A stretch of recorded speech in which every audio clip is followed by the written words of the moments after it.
రోజు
సైబరాబాద్ కమిషనరేట్ పరిధిలో drug disposal committee అనేది ఈ MJ company disposal bio medical waste dispose చేసే company pollution control board approved company. ఈ కంపెనీలో సైబరాబాద్ కమిషనరేట్ పరిధిలో గత 2-3 సంవత్సరాలుగా పెద్ద ఎత్తున వివిధ కేసులలో డ్రగ్స్ సీజ్ చేయడం జరిగింది. డ్రగ్స్ లో గాంజా కావచ్చు, సింథటిక్ డ్రగ్స్ కావచ్చు, ఆశిష్ ఆయిల్, వీటన్నిటిని కోర్టు యొక్క పర్మిషన్, అదేవిధంగా ల్యాబ్ రిపోర్ట్స్ తదనంతరం మనం దీన్ని as per pollution control board guide lines, అదేవిధంగా నార్కోటిక్స్ డ్రగ్స్ యాక్ట్ ప్రకారం NDPS యాక్ట్లో ఉన్నటువంటి నియమ నిబంధనల ప్రకారం ఈరోజు ఈ యొక్క సిపి సైబరాబాద్ గారి ఆదేశాల మేరకు, అదేవిధంగా తెలంగాణ నార్కోటిక్స్ బ్యూరో TSNAB వారి గైడ్లైన్స్ ప్రకారం ఈ యొక్క డ్రగ్ డిస్పోజల్ కమిటీ ఇక్కడ సమావేశమై 5,006 కేజీల గాంజాని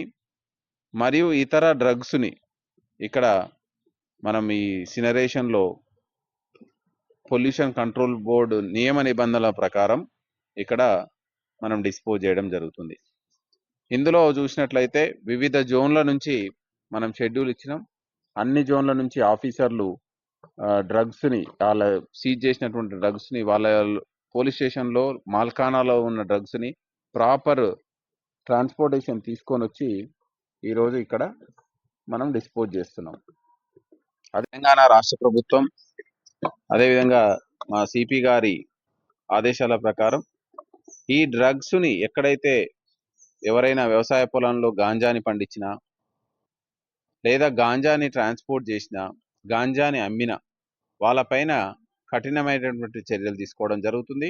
వాళ్ళ మీద చాలా కఠినమైనటువంటి సెక్షన్ల కింద కేసులు పెట్టడమే కాకుండా PD యాక్ట్ పెట్టి వాళ్ళని బయటికి రాకుండా చేయడం జరుగుతుంది.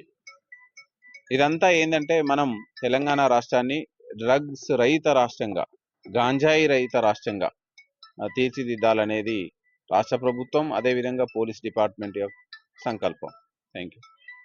ఆల్రెడీ కలుస్తున్నారు కదా, దీనివల్ల చుట్టుపక్కల ఒక 30-40 గ్రామాలు ఉన్నాయి. దీనివల్ల పొగ వల్ల వీళ్ళకి ఏమైనా ఎఫెక్ట్ అవుతుంటారా? ఇప్పుడు ఇది already bio medical waste management లో పొల్యూషన్ కంట్రోల్ బోర్డు అన్ని పర్మిషన్లతోటి నడుస్తున్నటువంటి కంపెనీ. ఇది ఏమవుతుందంటే ఈ సినరేషన్ లో ఈ యొక్క పొల్యూషన్, ఈ పొగ ఏదైతే ఉందో దాన్ని అంతా ఫిల్టర్ చేసినాకనే చాలా హైట్స్ అంటే వాళ్ళ యొక్క నిబంధనల ప్రకారం హైట్స్ కి తీసుకెళ్లి మళ్ళీ ఫిల్టర్ చేసి బయటకు వదులుతారు. కాబట్టి దీనిలో ఎట్టి పరిస్థితి, ఎందుకంటే ఇది పొల్యూషన్ కంట్రోల్ బోర్డ్ అప్రూవ్డ్ చేసిన కంపెనీ,